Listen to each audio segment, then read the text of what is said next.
खुलुमबाय लोगोफोर, जेम बड' निउज चेनेलाव गोजोन फुंबिलिनि अननाय आरो सिबिनायखौ बयनिसिमबो जासिहरनाय थाबाय।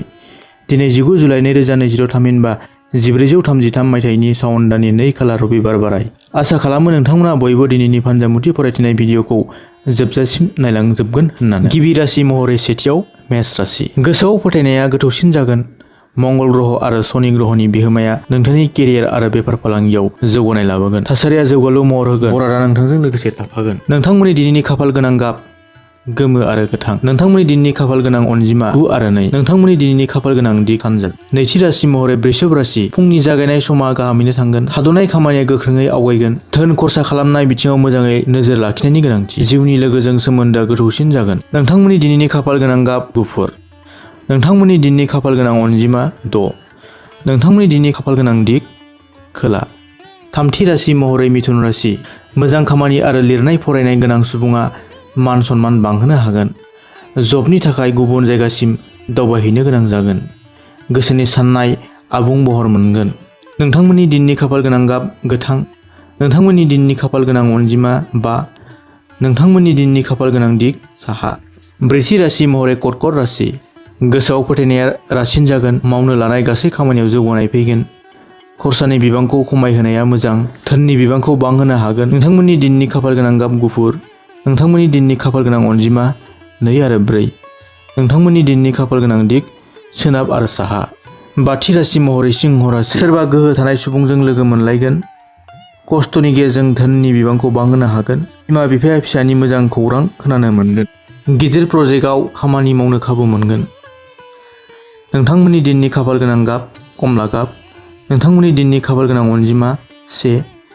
नोंथांमोननि दिनैनि खाफाल गोनां दिग सानजा।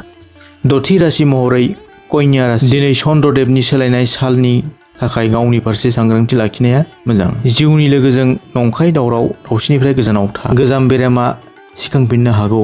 खरसानि बिबां बांगोन। नोंथांमोननि दिनैनि खाफाल गोनां गाब गोथां। नोंथांमोननि दिनैनि खाफाल गोनां अनजिमा 3। नोंथांमोननि दिनैनि खाफाल गोनां दिग साहा। स्निथि राशि महरै तुला राशि। बेफार फालांगिजों लोगोसे गिदिर खामानियाव जौगासार जागोन। जब मावग्राफोरनि थाखाय मोजां सान। मोजां मोनलायनाय बिथिङाव एना एनि फैगोन। बेंक बेलेन्स बांनो हागौ। नोंथांमोननि दिनैनि खाफाल गोनां गाब गलाब। नोंथांमोननि दिनैनि खाफाल गोनां अनजिमा 6। नोंथांमोननि दिनैनि खाफाल गोनां दिग सोनाब। दाइनथि राशि महरै वृश्चिक राशि। सावस्रिया गोग्गोयै बारलांगोन। न'खरनि सोरनिबा मदद गोनांथि फैगोन। एना एनिनिफ्राय गावखौ उदां खालामनायनि गोनांथि। बेफार फालांगियाव मोजां सान। नोंथांमोननि दिनैनि खाफाल गोनां गाब मेरुन। नोंथांमोननि दिनैनि खाफाल गोनां अनजिमा 9। नोंथांमोननि दिनैनि खाफाल गोनां दिग खोला। गुथि राशि महरै धनु राशि। चन्द्रदेबनि सोलायनाय सालनि थाखाय दिनै सांग्रांथि थानाया मोजां।